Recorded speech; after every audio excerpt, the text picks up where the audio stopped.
And now we would like to hear from Dr. P. Tyagarajan, Honorable Finance Minister and Human Resource Management Minister, Government of Tamil Nadu, who's here with us. Thank you so much, sir, for joining us again.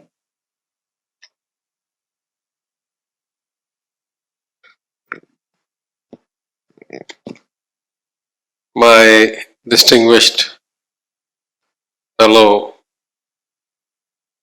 gentleman and lady on the stage, former Deputy Chief Minister of Bihar, Sushil Modi ji, the erudite and extremely powerful orator, the former Finance Minister of Punjab, Mr. Badal, Mrs. Mahajan, ladies and gentlemen, thank you again for the chance to be with you here today and to say a few words. Mr. Modi has made several points, but I don't think this is the forum at which I'd like to get into those discussions. I would just say that there's a lot of difference between intent and outcomes, but that's for another day, another time. Today I'd like to just talk about two things. One, since we were given an award for reform, to talk about both the crucial need for reform as well as the complexity in actually getting reform done. And second, to talk a little bit about intent versus execution, which I think I touched on yesterday. So as far as reform is concerned, it is not in human nature actually to desire change. Very few people inherently want change, right? We spend our lives learning a language, a model, a way of life, a system, and it's not inherently in human nature to want to upset the context that you have developed and expose yourself to a different model where you might have to acquire different skills and there might be a different hierarchy and so forth. That's broad psychology. You take that to government, it's even more difficult because processes get entrenched. There's very few formal training programs in most government functions. It's by word of mouth or on-the-job learning. And then you take that to politics and the negative consequences, let's say, of some of the deterioration of the quality of politics, whether it's corruption or insider dealing. Then, there's a very unidirectional trend. Once something is broken, very few people are interested in fixing it. So in that sense, reform is complicated and very hard to do.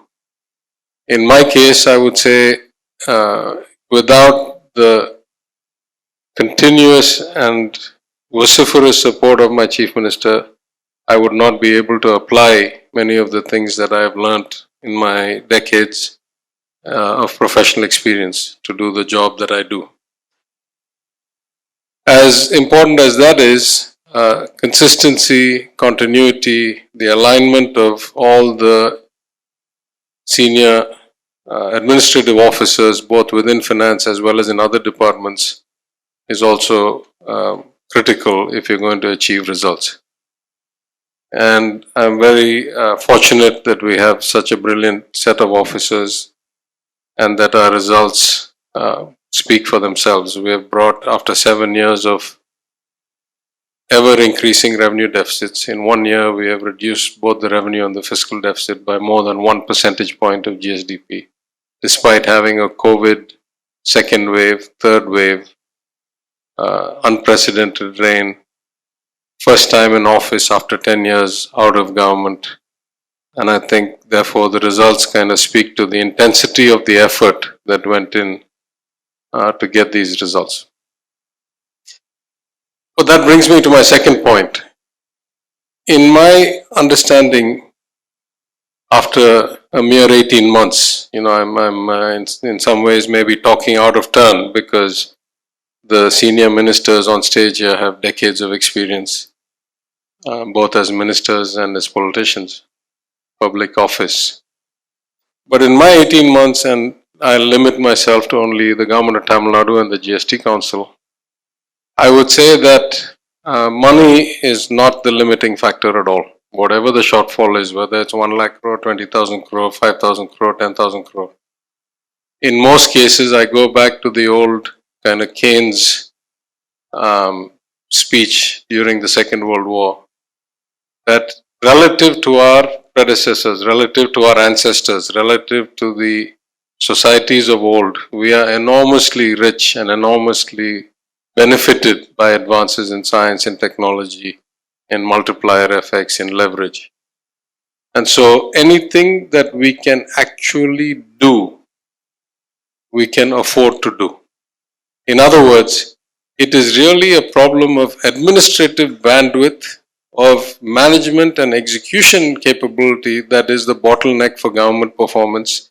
And I say that across parties and across governments. In my limited experience, that is certainly true both in Tamil Nadu and in the GST Council.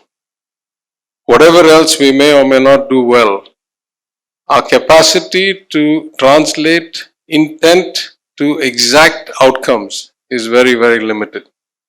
Much more a limiting constraint than money. As I say, after 7 or 8 years of revenue deficits being recorded every year, in 3 years I have committed with the support of the Chief Minister that we'll get to revenue neutral. If we get to revenue neutral, our capital spending under the FRBM Equivalent Act will go up from something in the mid 30,000 crores to a number closer to 1 lakh crores in under 3 years or 4 years.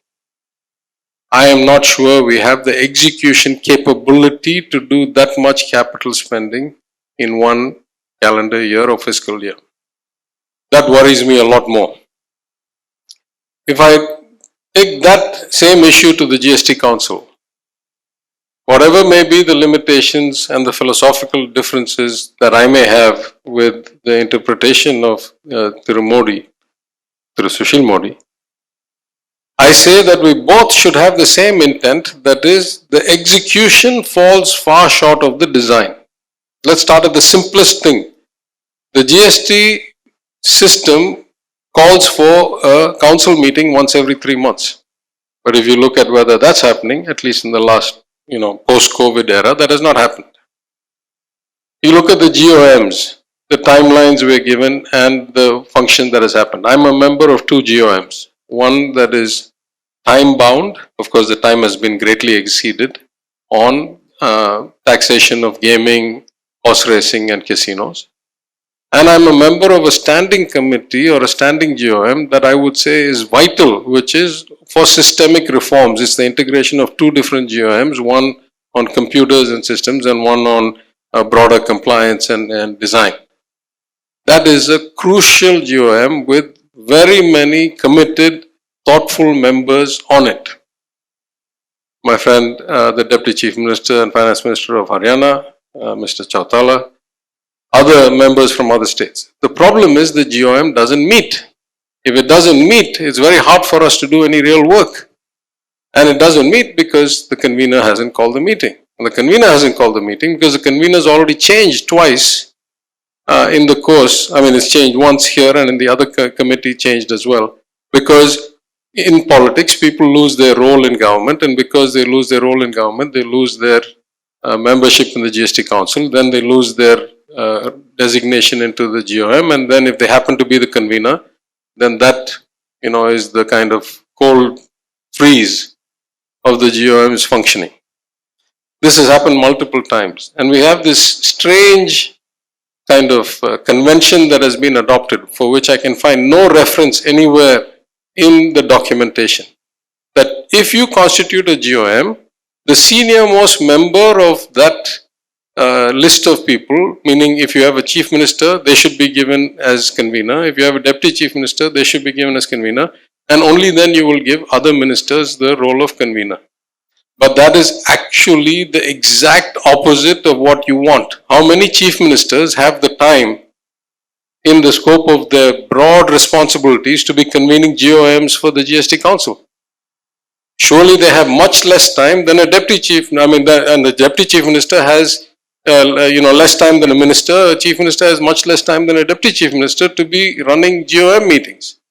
So it's this strange kind of self-inflicted constraint on the functioning of GOMs through timing.